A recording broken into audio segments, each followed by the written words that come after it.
Welcome Monday night, folks, to the Paddle and Fin Podcast Network. We got a heck of a show lined up for you with the TPO Dock Talk. Let's go ahead and get this thing cranked up.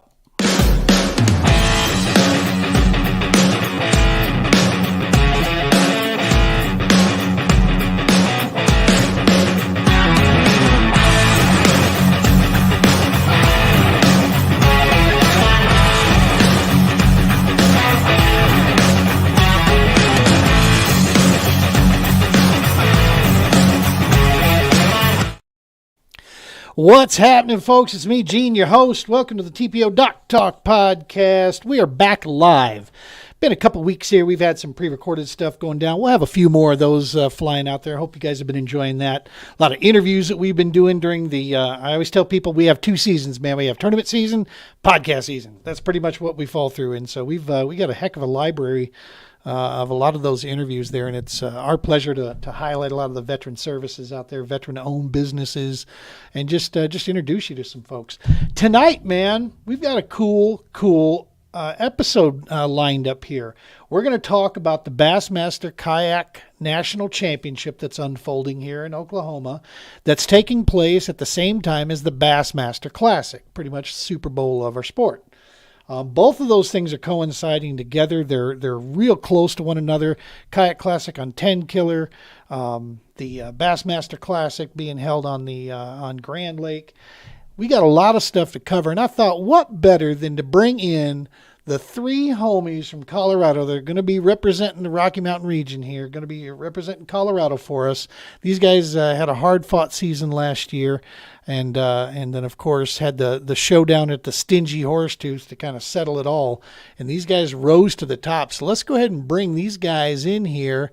First and foremost, we have our Colorado State champ, current reigning champ, Mr. Matt Arledge. Matt, welcome to the show, brother. You're muted. There you are. Hey. How are you, man? Good. Yourself? Peachy. Good. Yeah. Let's go ahead and get in the guy that was right chomping on your heels there at that Horsetooth event, Mr. Flanagan himself, no stranger to the show. What's happening, boss? What's happening, boys? How you doing? You know, it's Monday night. We're talking fishing. We're getting dangerously close. You guys are heading out in a week or so. You know, I mean, 4 days. Friday, we're hitting the road. But Chen even earlier. Chen's heading out earlier. So, yep. Speaking of Chen, let's go ahead and get this. You know, I was saying before, you guys are suckers, man. You're not dedicated because this man's in his kayak. Let's bring in the man himself, Mr. Chenchar Lee. How are you, sir? Good. How you doing, Gene? I'm not sitting in my kayak, but I'm pretty damn good. I'm doing my pre-fishing already. So Right. Yeah. Map study. He's got rigging to do. Yeah. I don't blame you, man. That's I've been thinking about doing, content and stuff for the how-to stuff, and just do it right out there in the garage next to all the yaks and everything. I mean, that's the best place to do it. You see Chen's latest video is running that NK300? Scooting around. Damn, that thing moves. Yeah. That was crazy. That's He was putting wake behind him, man. It's been on the list there that it's just, 36 amp. Now that would be a third type of, voltage that I'm running. I've got a 12 volt system, a 24. It's like, do I want to add in the 36? I mean, yeah, I do, but do I really? No. Right. Either way, though, you can't beat those Newport motors, man. Those things are sound, very strong, and last. Thing looks absolutely. Awesome. Good stuff. So, gentlemen, we're sitting here, we're talking about this. You know what? It's been, it hasn't been that long, but it's probably felt like it's taken forever to finally get here. You guys are, we wanted to connect with you. This was the best time to do so. That way we're not messing with you during that week. That way you guys can just take in the event, man, have fun, go to 10 Killer, show out, have yourself a blast. And just, create those memories that'll be with you forever, And so this was the best time to get here. But let's just go around the table here. Matt, what's it been like, man, going through wintertime here? Mr. Arledge, what's it been like for you, man, getting up to this point? Well, usually I take it a little more casually in the winter in terms of fishing.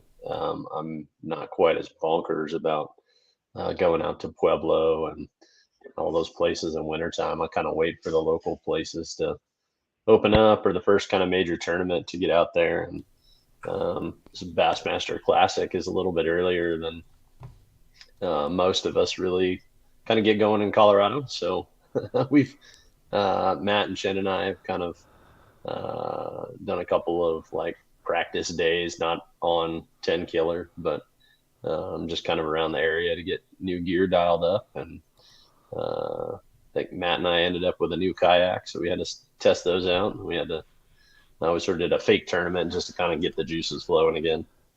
So I knew Flanagan picked one up. What'd you get, Arledge? You got something new? Yeah, Hobie PA-12. So picked it up from Shields, and Caleb helped me get that one all set up and pulled in from another store. All sorts of fun. Good stuff. Got a couple people dropping in here. Mr. Trev says, "What's up, fellas?" Trev. And then, of course, my man Randy Newton, producer and all around just general awesome dude at the Paddle and Fin and everywhere else. He's been around, I think, since the word kayak was invented. Nice. He has, for sure. So thank you guys for stopping in. Well, that's exciting, man, that you're picking up both you guys got a couple new boats. How do you're feeling, Arledge? You feel like you got it dialed in? You feel good? Feel comfy in it? Like all muscle memory? Yeah, I mean, I've had a couple of Hobies before, and now I've got two little Mirage Sports that I take pond hopping. We used to do the CKFC monthlies. Those are pretty easy to take wherever you want. You can throw them on your shoulder and walk Right. about a mile or whatever with them. The PA-12 isn't quite that, but at least pedaling wise, it's a similar boat for me. What was it that you fished last year up at Horsetooth? Well, that was bigger, wasn't it? No, it's same size basically. Oh. Cruise FD, same size as the PA-12-ish. Okay. A little bit skinnier platform. But when you get to some of those lakes like Truman and you have your rod sticking up in the air, or Red Willow or someplace like that, there goes your rod. Right. Hanging out and catching lures. So got the horizontal rod storage this year. And so far so good. Took me a couple tries to get placement and location for a fish finder. Took it out with Matt, and first time out there started throwing a jerk bait and went whack whack on the fish finder location. That needs to move. I'm always in that. I like it on the side because it's I can see it real easy with my old eyes, and I like being able to zoom in on stuff. So I put it just on the starboard side there. But then again, like if I want to paddle or if I want to scooch stuff around, I like it being dead in the center. It's just a little bit further away from me when I do that because I don't like stuff in the center, right? I mean, that's the one complaint I have about a bow mount is I just don't like stuff on the front of my boat.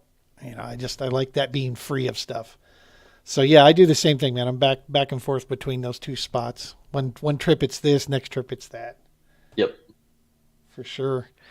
So Flanagan, you and I got a chance to get out there and jump around on a stingy, windy day. Yep. But you're feeling better and better with your new native there that you picked up? Yeah, I mean, honestly, I have it set up real similar to my old native, although instead of having the transducer off the side on a switchblade arm, I did mount it under the bow. So that's a lot nicer. I am digging that. Nice. But other than that, my crate setup is the same. I do have the battery inside and a little bit of in-hole wiring, so it's a little bit slicker than my old setup. But yeah, I'm liking it a lot for sure. Any revelations over the winter here leading up to this point here? Anything stick out to you in your studying leading up?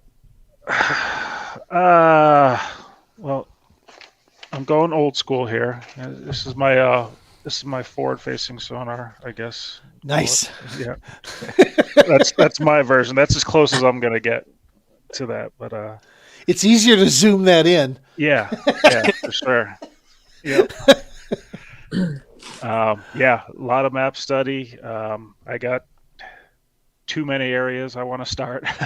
Right. As I'm sure, pretty much everybody who's going is in the same boat. It's like, man, there's so much good looking stuff on that lake. And, I've been getting out as much as I can. Went to Pueblo a few times over the winter. And now since the thaw, the last few weeks, I've been going to some smaller ponds, and it's hard to consider it practice because we don't have anything like 10 Keller in Colorado, obviously, but I'm considering it practice, just getting the muscle memory back, getting the arms and wrists back in shape for casting all day.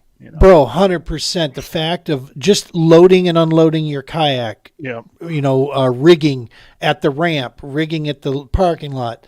Bro, that is such a big deal. I mean, last year I did not get a chance to get out, and literally my first event, I was at Gunnersville, Alabama. That was the first time my kayak had hit the water. So I drove 22 hours, and bro, those first 2-3 days, I was in such this number one road, haze on me because I drove way too much of it without stopping. But that lack of interaction with the kayak and my gear, it killed me, man. I was just sitting there taking way too much time to figure out, where did I put the damn, flipping stick? Where was I? I was not in a groove. So no, you are doing really, really well to stay frosty like that. Yeah, I'm going out as much as possible, at least once a weekend, sometimes both days on the weekend. And it's more about, like I said, getting my arms and my shoulders, my wrists are still sore at the end of the day. So I'm trying to work that out. Getting old sucks, doesn't it, bro? Yeah, it does. It does. And you're in a hell of a lot better shape. But speaking of in shape, I mean, we've all seen the shirtless pics. Chen, how has this winter been for you, brother? Have you, getting your flex on, obviously getting swole in your garage now that I see the tires off to the side. You're probably doing some curls with that or whatever. How about you, man? You been staying frosty and getting ready for this? Yeah, definitely. I've been trying to fish as much as Matt Flanagan has, but been busy getting the truck ready, I put the new motor on, as you guys might have seen. And then I went out to Pueblo, I think 2 weekends ago, to give that a test and try that out. And definitely a game changer. Still some stuff to get used to, how to adjust my trim, but just trying to make sure that everything's going to go well, especially for the drive there, making sure that I have a decent plan driving there. And then just been busy making sure that everything's in place, right? Make sure to have all the right tackle, line.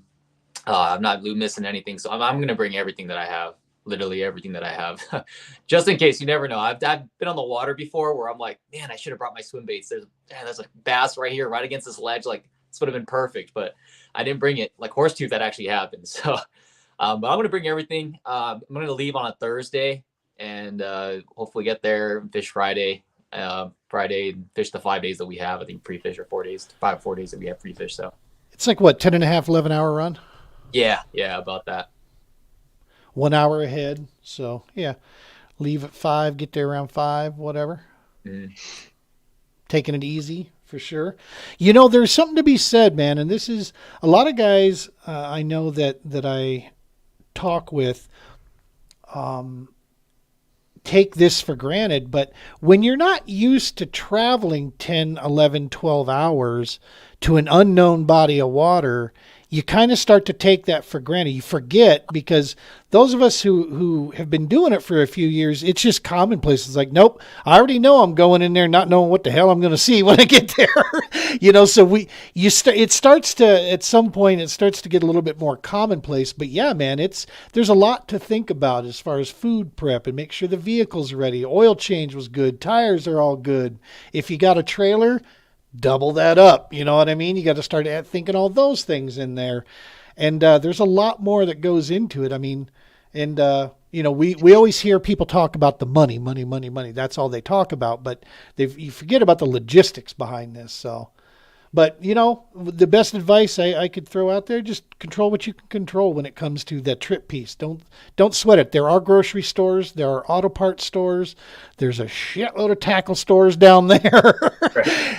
Anything if you really need it, it's available to you. If you somehow forget it, don't be afraid to, go drop $8-9 on a bag of baits that you left on your garage floor or something, type thing. Cause you don't want to be out there going, oh, I should have brought that out with me. Oh yeah. So let me ask a question for for you then if you're a little bit more of a traveler, and I know Arledge has made the trip east a bunch of times, but if I leave Friday night, my plan is to leave Friday night, knock out 4 or 5 hours so that I can finish it Saturday and not do all 11 one shot. Sure. How safe is it to just park in a truck stop? Not a rest stop, an actual truck stop, and just knock out a couple hours of sleep there. Like, it's got to be safer than like a rest stop where there's nobody around working or anything, right? I mean, go ahead, Matt. Oh, I mean, I've done about every spot possible. You know, obviously if it looks sketchy, stay away from it. yeah. But I mean, just a random truck stop in the middle of Kansas, it can't be that bad, right? I always I've got a little like flexible chain that I run through I picked up at some sporting goods store, run through the center of the Hobie because they've got a hole right in the hull. Yeah, I do that. I lock mine to the roof rack too. Yeah. Yeah, so I mean, plus like someone climbing up on your roof if you're sleeping in your vehicle is it's gonna be hard to miss that. But I'm not gonna have to deal with like any meth head truckers or anything like that, right? I don't think so. I've stopped like right in Kansas. I think I showed you a few spots where I like to park at a hotel, but back my kayak because it's in my truck bed. Like back my I can't talk, but kayak into a like row of trees or something, so it's not super visible. Yeah. Just something that's out of the way. Yeah. You know, the only piece of advice, no matter what the signs say, truck stops do not have parking lot attendants. Yeah. So if they're roaming the parking lot, just leave them be, because that's going to be your meth head that you're going to be talking to. Yep. And Trev's on it too. I'm going to keep my eye out for that too. I'll say this: I have done that. I've stopped at a truck stop. That was the safest place that I felt, because it has everything to do with where you're at. I was just talking about this on one of the Lake of the Ozark breakdown. I have a new standard rule that I will not stay anywhere before or slightly after St. Louis ever again. I stayed there on the way to Pickwick at a rest area about 10, 15 miles out this side of St. Louis. And dude, I watched so many deals going down there. I had my feel good protection on my lap as I'm sitting there in my car, and I'm thinking, dude, if I feel this sketchy in this place, get the hell out of here. You know, it's like, so it has everything to do with where you're at. I think most places, Kansas, you're going to be fine, but just check the signs and make sure they allow you to move your van into an area, because if you don't want to piss off a bunch of truckers, or then they'll just block you in. No, I was thinking in the parking spots in front of the convenience store and the truck stop, you know, as long as they allow it. Yeah. I mean, I'm not going to stay there all night. I'm just going to knock out a few hours. You know, another place that I've actually grabbed a couple hour cat naps is the on ramps and off ramps. There's only a couple states that don't allow it, but you'll see trucks, you know, parked along like an on ramp or whatever. They're slid over. There's space over there, and there's nobody out there. So it's like, it's not like somebody can sneak up on your car or something.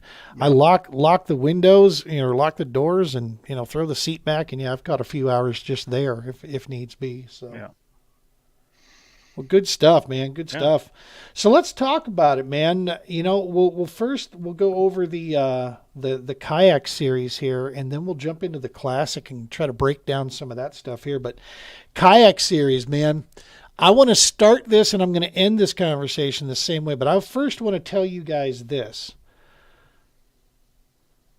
The way the pathway is set up through Bassmaster and how you guys get to qualify to get there is the same across the country. The only exception is the kayak series, right? The national trail. Those are where the big names come into play that, you know, start making people think things like maybe, you know, my goodness, these guys have all this experience. I want you three to hear it clearly from an old guy. You deserve and should be where you're going. There is no question. You are in the right company. I don't care what name you're seeing up there. Trust when I say you are right in the right company, and you're at that level right now. I just, in my personal opinion, I fish against those guys. I've been in boats with literally Elite Series pros as a marshal and watched them fish. You guys are as good as it gets, man, especially in the state. The three of you deserve to be where you're at, and this is exciting that the three of you are going to represent us out there, man. Appreciate that, man. And it is, you see some of the names. It can be a little, it's like, oh, okay. Yeah. Oh, that guy, I've seen that name. All right. Yeah, sure. But no, I get it. It's fishing. Anything can happen on any given Sunday, It's history too. That's the thing. The only advantage that somebody's going to have is history on Grand, which Grand is a big enough lake that a lot of times a lot of people have gone there for different events and such. So it kind of levels the playing field. There's a lot of information out there. Arledge, what have you seen from what I'm reading and what the inside, the experts are saying? You guys are going to be getting there at about a time where just about any pattern should play. They're going to be coming shallow. They're going to be, out in the brush piles. There's no grass in this lake, so it's very similar to what you guys are used to right here at home. This is a structure built lake, type deal. A little bit of brush, bunch of rock. I mean, right in your wheelhouse. What are you thinking there as far as as we get closer? Yeah, I mean, I think it, even though it's down south, I think it sets up.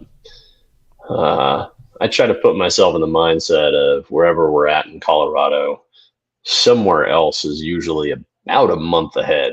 I mean, that's a big thumb in the air kind of guesstimate at where they're at, and weather changes everything and all that fun. But they're inevitably going to spawn a lot earlier than they are in Colorado. I sort of use Mother's Day as the rough gauge for when it kind of starts kicking in here in Colorado. And, I don't really think they'll be spawning I haven't fished a whole lot in Oklahoma, but I don't think they'll be spawning quite there, but I think they'll be set up pretty heavy pre-spawn. Typical spots. I don't think there'll be, deep winter patterns or anything like that. Suspending, that's kind of what I've been hearing, is that there could be some suspending, bass on this Grand Lake that we'll be talking about in a little bit is big known, that jerkbaits play heavy there. 10 killer still, it's an Ozark lake, right? I mean, Chen, as you're coming into this thing, if you could find them someplace that would make you smile, where would it be? Where's the pattern that makes Chen happiest? Oh man, I mean, probably on main lake points or even secondary points, and just see the Dragon and Jager drop shot. That'd be mine. But I know that lower part of the lake is a little bit clearer. So I mean, how I'm gonna go into it is thinking like, okay, I'm fishing like Colorado, but I'm just fishing Oklahoma, right? I mean, it's gonna be like Matt, like Arledge said. Usually it's a little bit like a month ahead. So I'm just trying to think, okay, pre-spawn. If we're in like May or something at Pueblo, fishing similar terrain, rocky, what am I doing there, right? I'm just trying to transfer that over there, look at water temps, water clarity, but definitely gonna get there and try to play it by ear. But that's kind of my plan going into. That's what I want to see, secondary points or main lake points, and who knows? I mean, I don't know what the water temperature is there right now, but who knows? They might be in the back of coves already and bays and just already getting ready to do their thing. But we'll see when we get there. It's what people are saying, I mean, some of the stuff I've been reading by the, the old wise ones in encyclopedias of bass fishing are saying that, 10 killer and Grand could be setting up so that, if you want to catch them shallow, they're going to be shallow. You want to catch them out, they're out. But one of the things that made me think of you, Flanagan, was my man, who by the way, I've got it on video. I picked him to win last year's Classic, and he did. He was in Mr. Christie. And anybody knows Jason Christie, it's obviously Oklahoma native. And when you start talking muddy water and spinner baits, good night. You're in for a world of hurt. You find some of that slightly stained or muddy water, Flanagan, that it could set up for just your style of, get in there and close quarter combat with them. And who knows what you're going to find in there. I may have picked up a couple single blade Colorado bait spinner baits based on some Jason Christie videos I've watched recently. That's possible. Yeah. The buzz bait with the gold blade is going to get a couple throws. Don't know if it's going to work, but it'll get some throws for sure. It'll be curious to see how much the water is warmed where it's at, type thing. Yeah. For a lot of that. But I have been told, and even the great one, the GOAT himself, said that spawning's less about temperature than what people think, and it's more about other factors that are involved in there. So moon phase and daylight hours. Yeah. So who knows? Find the areas that look like it could be good, but I think that water clarity is going to be one of the biggest things leading into this. Number one, angler comfort for the kayak side, and number two, that presentation that you choose with that. Arledge, if it's clean or dirty, does that matter to you, or are you going to be looking for a certain kind of water? The lame answer is it doesn't matter what the clarity is. It matters whether they're biting or not. But, I tend to err on the clearer side when you're used to a dirtier lake because it matches up a little better here. I've not been on 10 killer. I have the same assumptions that Chen does, that, the more towards the dam is going to be clearer. That's where I suspect I will generally end up.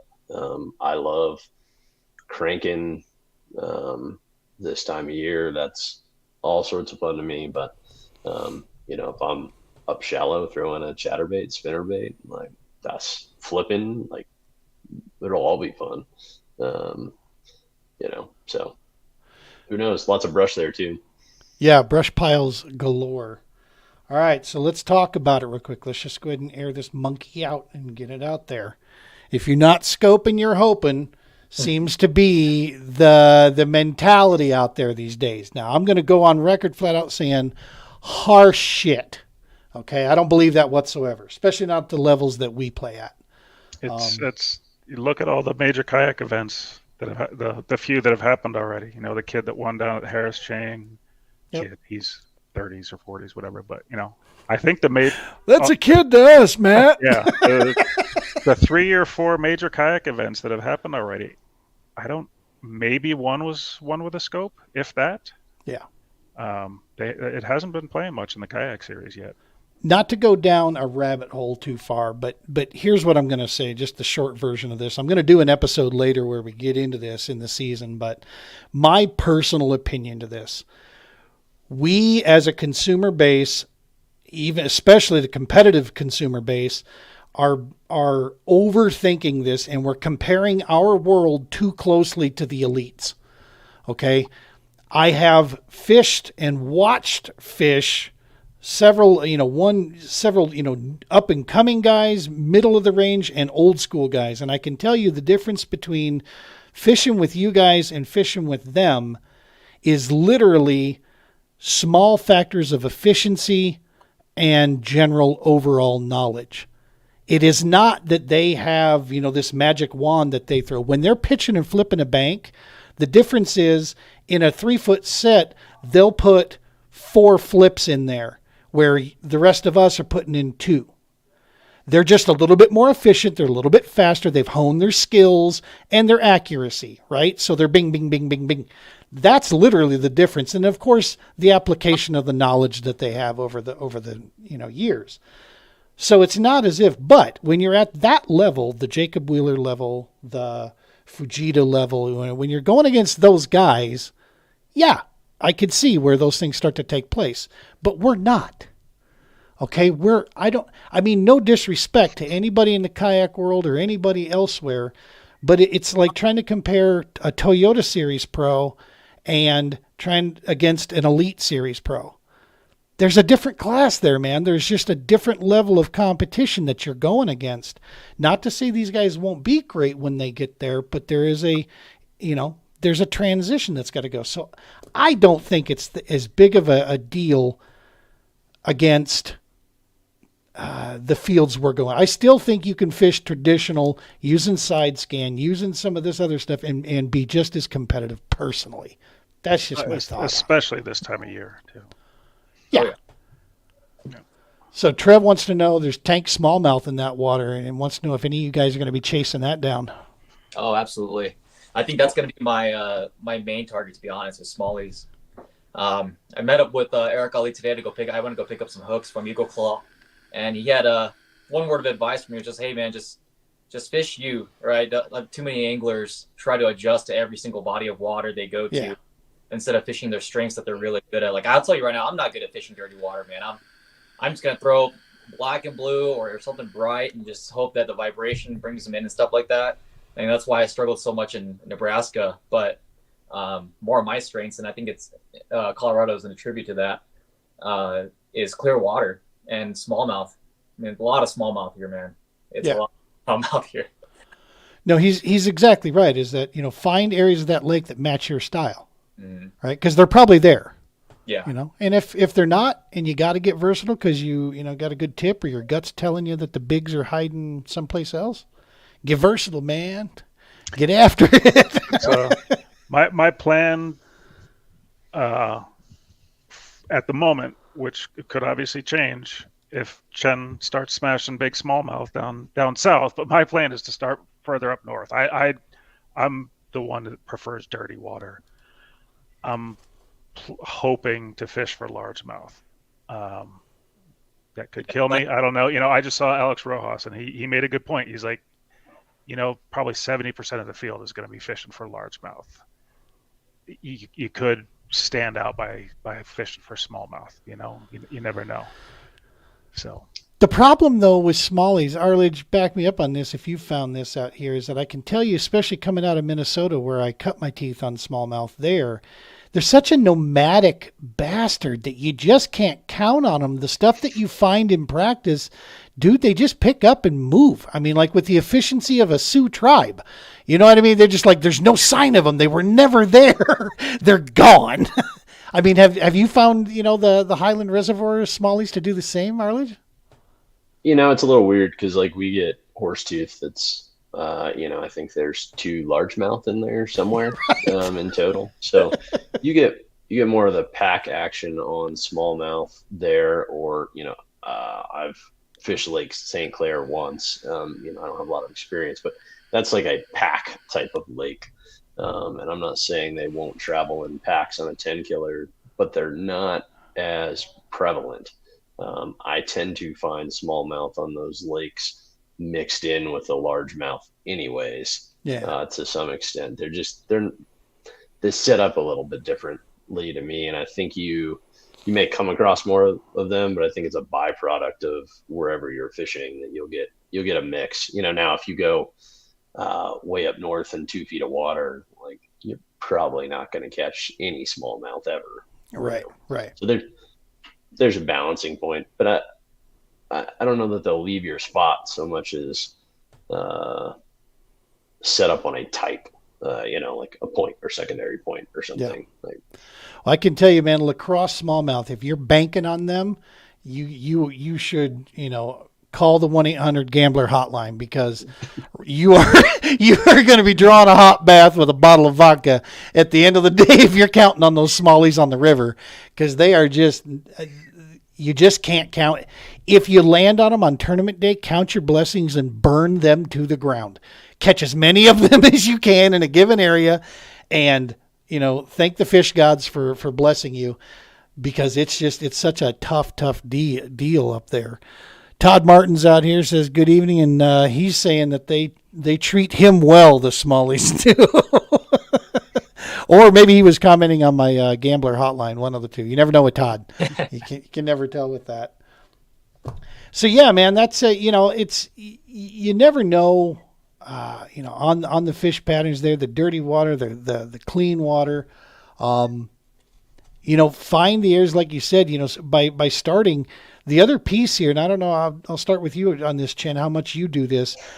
One of the days of practice for me will be a lot of truck seat time, because I'm literally driving around to ramps to kind of get a feel, see what the ramp even says to me, when I look at it and look at the water surrounding it, as I'm trying to find areas that are better for me in the kayak. Because it's like, if you're playing main lake points, it's not like you can motor up, even with that fancy new NK300 in there. You can't motor up and drop 20 miles of first, main lake points. So you better find an area that, you're less motor time and more rod time in there, right? I mean, how much time do you spend behind the wheel of the truck on new bodies like this? That's funny because I actually was thinking about that same exact thing that I was, the first day I get there, I'm going to probably waste maybe half my day looking at different ramps just to get the water clarity, go there. You see what water temps are and get a feel for what different areas are actually like. The water levels is another thing because, I don't know what it looks like right now, right? I have maps. I got the Garmin Vision Plus. I have an Omnia app I use. And they all look really full and stuff. I think some of the satellite imaging I saw, it was during like a flood or something. Some of those boat houses were flooded. But I don't even know what it looks like now. But I'm going to spend a lot of time going to different ramps and do that first. But generally in Colorado, because this is, majority of what I fish, we only have maybe like 2 places to launch from. Right, So it's right. vision for me here. But when you go to somewhere where they've got 50, 20, 30 different ramps, like it changes everything. Yeah. Sensory overload, right, Flanagan? I mean, it can jump on you sometimes and just really get you buzzing. So it's important to get those blinders on and focus, on what you feel the most. Start with that at least, and then just adjust with it, right? Yeah, I mean that's sort of my dilemma. Is obviously it makes sense to do your driving and ramp scouting your first day there, because then you can go practice at the ramps you want. My dilemma is being the old guy, like I mentioned in the beginning, and getting sore wrists. I don't want to practice for 3 days straight and then have to compete for 2 days. I kind of want to rest on Tuesday. So, you know what I mean? But if I go driving around on Tuesday and all of a sudden I find a ramp that looks really good, but I haven't practiced there yet, it's like I'm kind of struggling with that right now, honestly, to figure that out, because I do think I'm going to need a day of rest before hitting it. 100%. I personally do the driving right when I get there. Yeah. I have an area of the lake that I want to look at, or a couple areas. I have my A's and my B's, and then my C's and D's I go check out. But yeah, if the other thing that'll do it to me is like if I head out for practice and I'm not getting any feedback, the lake's not talking to me, the fish are, giving me the middle fin and saying, nope, not going to talk to you, not going to tell you anything. A lot of times, as opposed to just staying out there driving the struggle bus, I'll trailer it, bring her back, and then I'll go driving. You know what? Change my fortune here and just go look around and then go get something to eat and let that kind of soak, right? Let that soak on your head for a little bit. What did I just see today? Was it me? Was it them? Was it just bad timing? And how much of today is going to be in play on tournament day? And speaking of that, have any of you guys taken a look? I have not looked at the weather leading up. What's it look like it's going to be? At least, I know we can't count on it. It's freaking Oklahoma. It's Midwest. But Arledge, what do you think? Does it look like it's going to do anything, or? Last I checked, and it wasn't all the way through tournament day, but it was like 60s, 70s, 50s. I mean, it appeared to be good weather. Nice. No major storms or rain or anything that's buzzing around there that could muddy up things? I'm sure now that you said that. Yeah. I actually haven't checked for a couple of days, but I checked a couple of days ago, and I think the Friday that we're planning on getting in is supposed to have some rain. Yeah, Thursday. It shows Thursday Friday rain. Okay, yeah. But so much will change. Yeah. Well, that gives plenty of days too for it to clean out too. Yeah.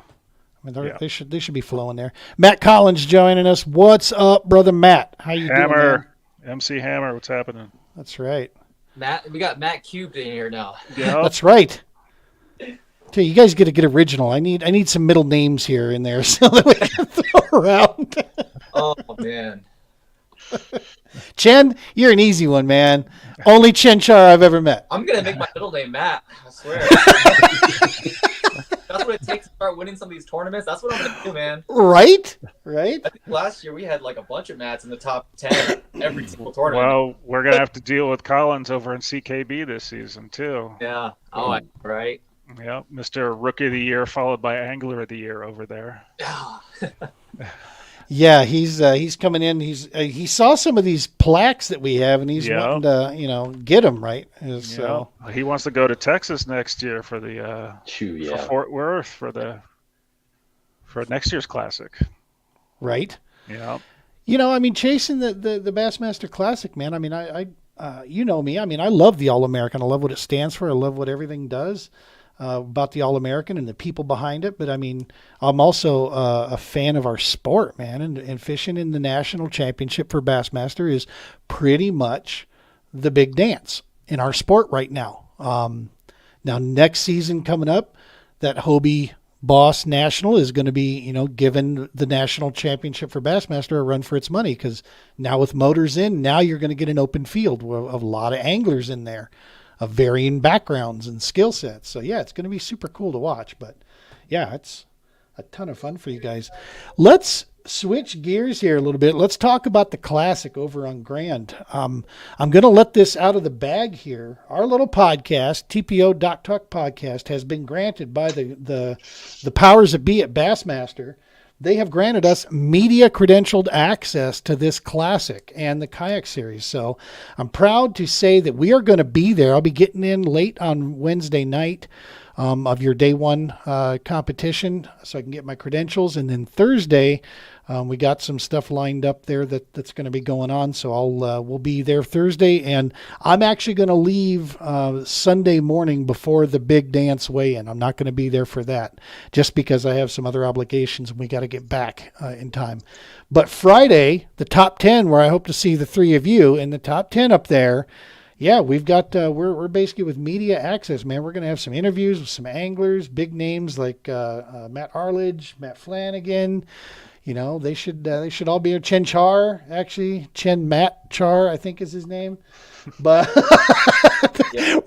we're going to be getting in there, and yeah, man, we're pretty stoked. So this Classic for 2024 is going to be one to remember. Absolutely. Heck yeah, man. Cannot wait. Look forward to this one for sure. Yeah. Be checking out the expo on Friday. Oh, yeah. I got mine too. Oh, yeah. Yep. Look at that. Yep, That's I got mine snazzy. the other day too. Yeah, your nation credentials, so not quite as cool as media credentials, but yeah.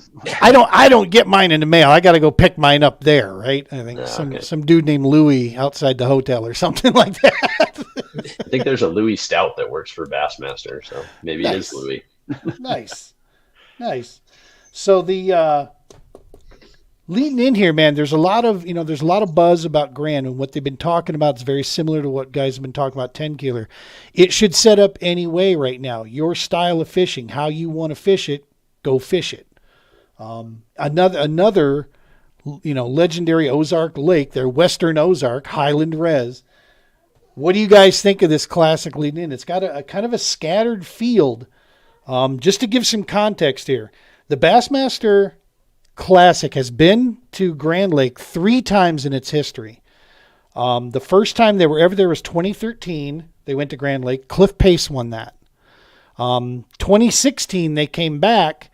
Jason Christie looked like he had that thing in the bag, and then old Edwin E squared, Edwin Evers, pulled through there. Now, those guys are 2 Oklahoma boys, right? They were duking it out. And he pulled that off there in 2016, and now we're back here. What do you guys think, man, with this field? Because I'll tell you, out of the top 10 from the last time we were here, the top 10, there's only 2 guys that are still left in Bass that are actually, that are going to be in this one. All of the others are in MLF, those guys, or they're no longer fishing. But like 9 or 7 of them are in the MLF right now. So what do you think this sets up for? I mean, the obvious choice is Jason Christie. I mean, he came so close. It's his home lake. You got to figure he's hungry for it. But, I mean, don't count out JoJo Lee coming back and, going for number 3.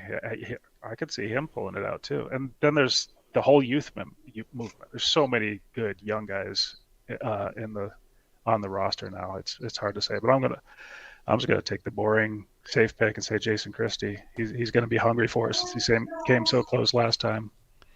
You know, one of the things they talk about with Grand more than any other lake is it is a jerkbait lake, right? I mean, it is known for being jerkbait season. So if you're talking jerkbaits, I mean, one of the big names that's been recently here, just catching a lot of fire, a lot of good momentum, Patrick Walters. I mean, he's been really busy. But there's another guy in this that's won this trophy a couple times, and that's Hank Cherry.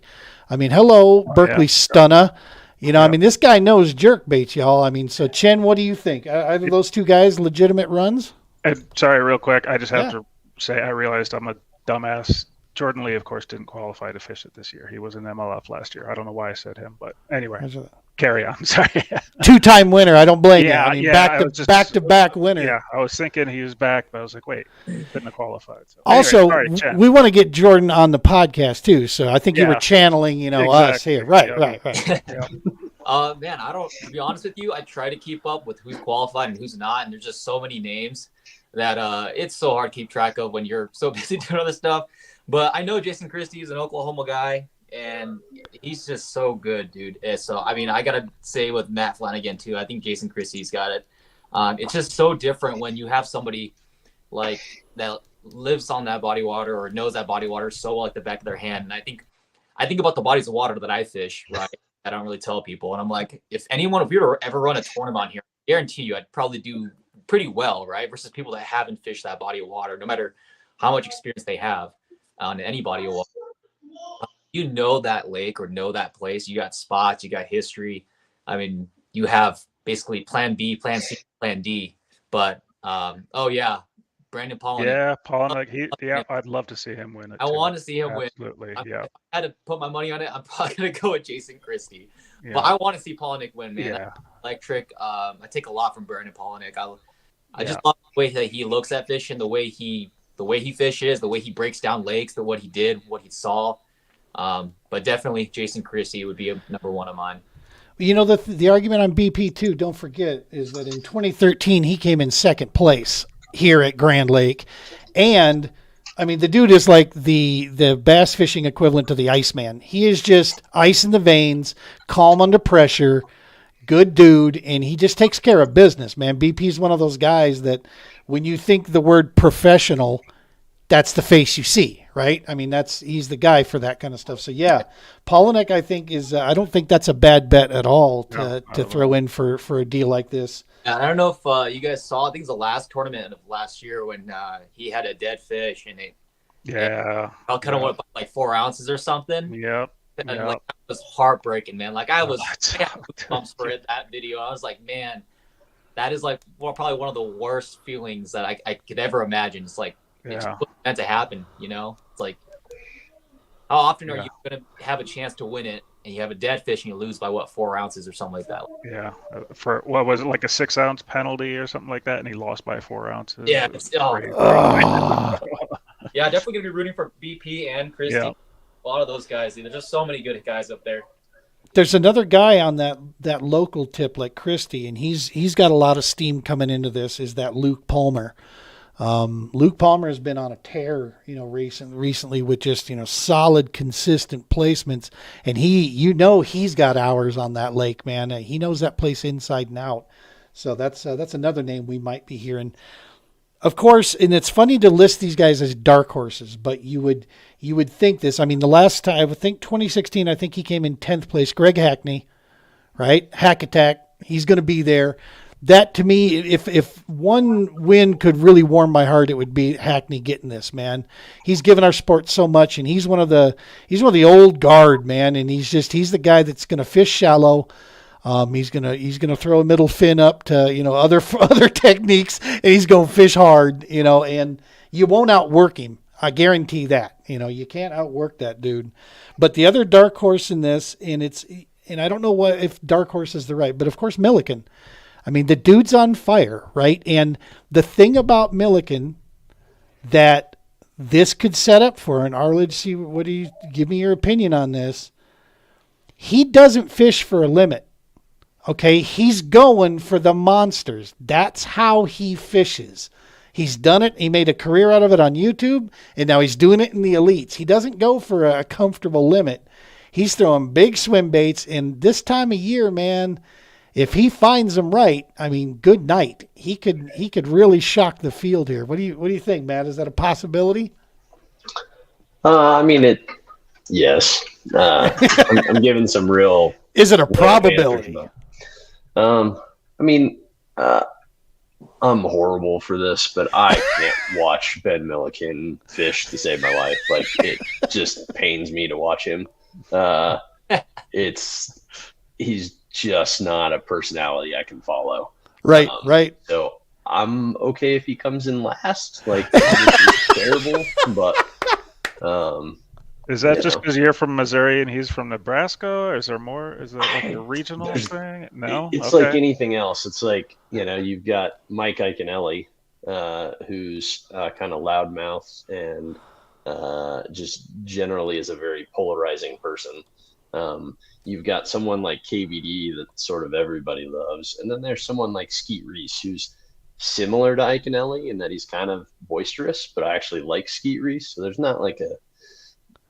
no valid reason behind disliking Milliken except, just you attach to certain people. It's like picking the Niners or the Cowboys growing up. Like, if you're a Niners fan, you cannot be a Cowboys fan, so. Colin's throwing some shade here. Matt must be Randy Blockett's number one.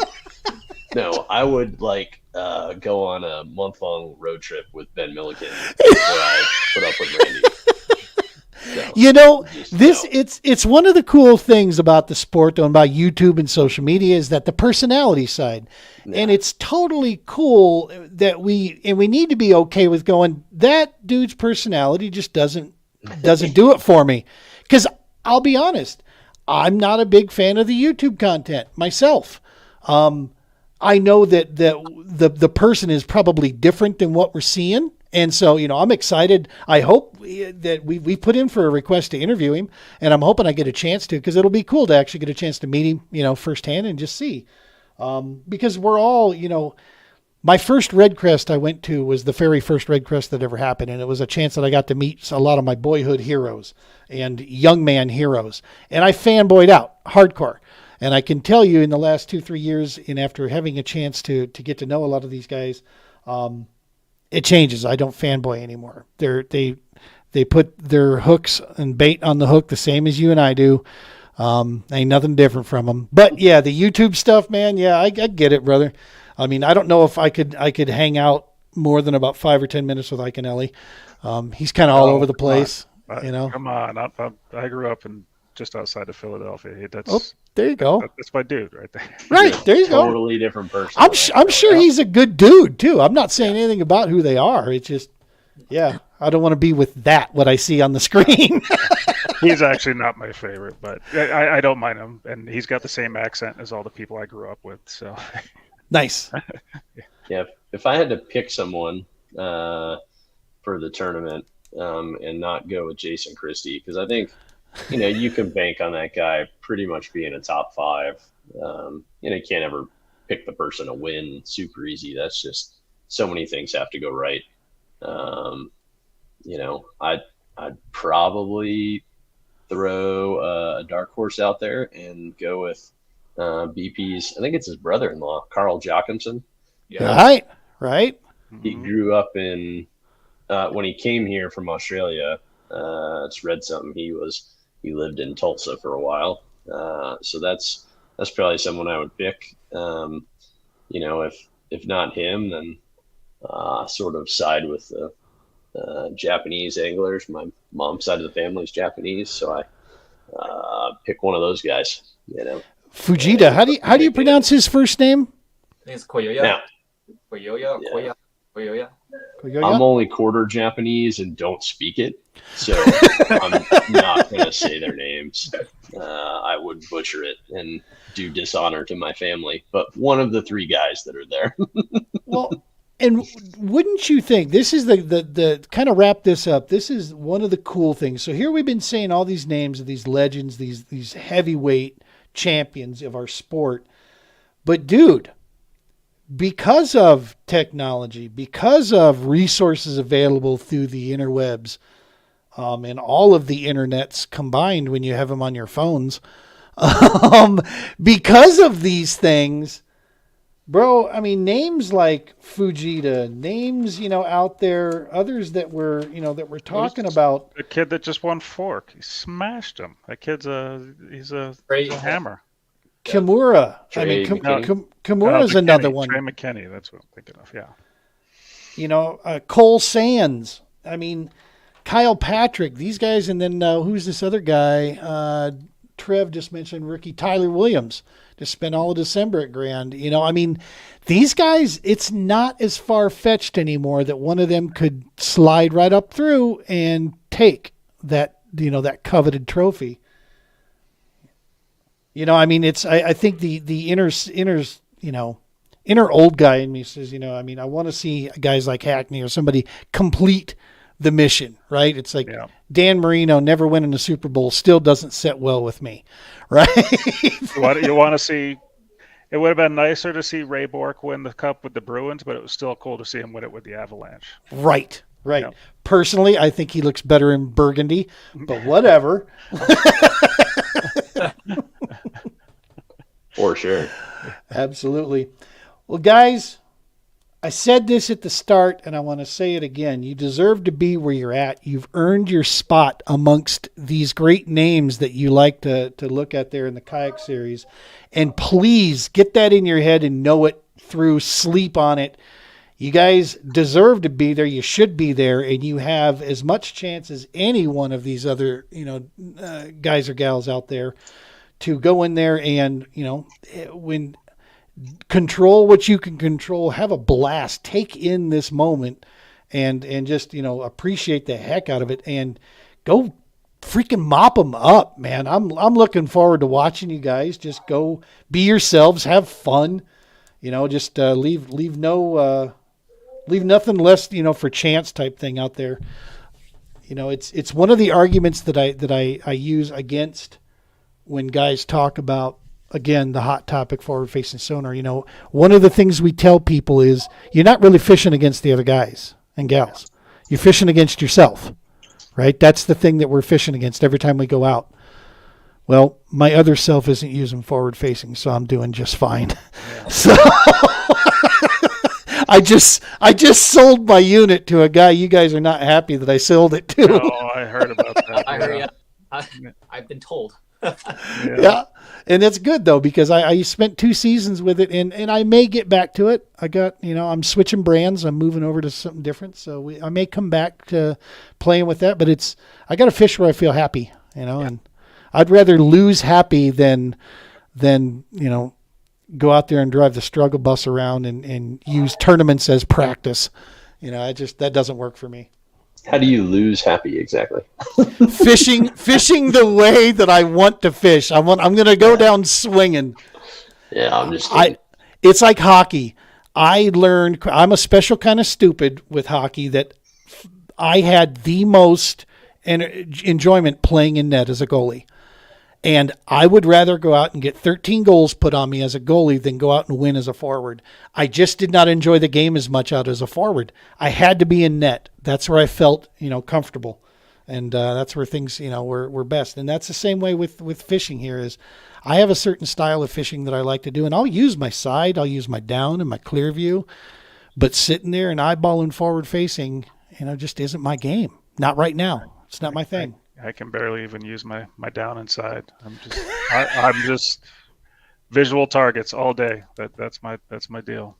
With how good Matt Flanagan fishes, I don't think he needs it, to be honest. Yeah, I was gonna say.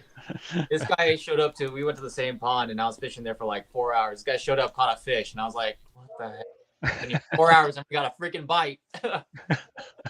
Yeah, I think I caught one within like 5 minutes of showing up to the pond. Yeah. He doesn't need awesome. We're good there. That's awesome.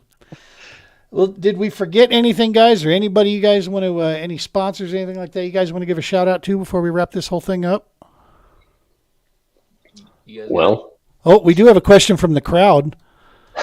Collins wants to know, is everyone sleeping in the Flanagan? Pile in, boys. Pile in. Yep. We're saving money. Yeah, we're saving money on an Airbnb. Yeah, no amenities, $20 a night. So we were like, you know what? Cheaper than an Airbnb. Hell yeah. Right? We're just Park in the Flanagan in a Walmart parking lot. We're good. Problem is the Flanagan, the host is always over your shoulder watching you sleep, man. It's a little weird. Going through your tackle box. And I meant actual tackle box. That wasn't a Right. That's awesome stuff. Wanted to also mention there are the 2023, was it? No, 2022 champ, Miss Leslie Ali. She stopped in and said hello to everybody. Yeah. Want to thank everybody who stopped by and dropped in and chatting with us here. This is cool, man. We're seeing a good steady flow of folks through here. Gentlemen. We should thank Eric real quick. He invited us down to the Eagle Claw store for a stop by and pick up some goodies. Yeah, I went there awesome of him. today actually, and that is so cool, man. Awesome stuff. He let me film and everything. It was super cool. Everyone got to meet the product developer and some other guys there too, and super awesome guys. And the cool thing is they're all fishermen too, man. They're all just people going into work. They're fishermen that are going to work doing what they love and producing some of the, in my opinion, some of the greatest hooks. So super cool for Eric to do that for us. I mean, he just hit us like, hey, just come grab some hooks and grab some stuff, man. Super awesome to do that. Great knowledge too, man. That guy's got some great knowledge. He's been fishing for a long time, and anytime I talk to that guy, man, I just turn into a sponge, literally. Yeah, he is a hell of a mentor for sure. He's an absolute needed commodity as an ambassador of our sport. Eagle Claw is very fortunate to have him on board. He believes in that company, believes in the product. I know it's been one of the greatest moments of our little tiny run at this is to be brought onto that team, to work with them. It's a tremendous honor, and I truly trust it. The equation now for me, I have a variable that I do not need to consider any longer. That's the terminal tackle side. When I'm having issues with things, I know that this area is covered. It's got to be something else, like my stupid self usually. Leave it to me. Well, listen, guys, I can't thank you enough for stopping by our show, man. And you've got all the TPO Nation behind you. We're going to be cheering you on. The people of Colorado, I know just about if anybody fishes tournaments out there, that they know you guys are going there. They're going to be following along and wishing you. Trev's going to be there. He said Thursday. I'll be getting in Wednesday. And yeah, we definitely, if you guys are at least going to be in there through Saturday range there, we definitely need to connect up. I'll be right about 15 minutes from the award centers where I'm going to be staying. And we should connect up, at least go grab some dinner or lunch or something afterwards. And then, go check out, of course, the awards on Friday. That'll be pretty cool to see. Because I know the top 10 kayak anglers will come out right before day one weigh-in for the Classic begins. So that should be pretty cool. I think this was last year. It was about 3:15-ish or something. I think they open the doors at 3:30, so I think they do the kayaks doing like 3:15-ish, something like that. Yeah. I think, if it's the same as last year. Nice. For sure. That way you get a chance to kind of walk across the stage for sure. Yep. Well, awesome stuff. You guys hang around with me here after we roll this bad boy out of here. Folks, make sure to smash that subscribe button. Paddle and Fin Podcast Network, TPO Dock Talk Podcast. You can find us at YouTube under the Dock Talk, TPO Dock Talk, or at True Patriot Outfitters. It doesn't cost you a penny to like, follow, or subscribe. That is a huge, huge help for us. Please do so. Tell your friends to do so. You're supporting a great cause, keeping us on the mission. We got some cool stuff coming, man. The next few weeks are going to be pretty hot and heavy. All-American Kayak Series kicks off the beginning of April. Lake of the Ozarks. That's going to be a blast. We're going to be there on scene. Eco Fishing Shop bringing us that one. Should be a lot of fun. As always, folks, tie lines and be safe.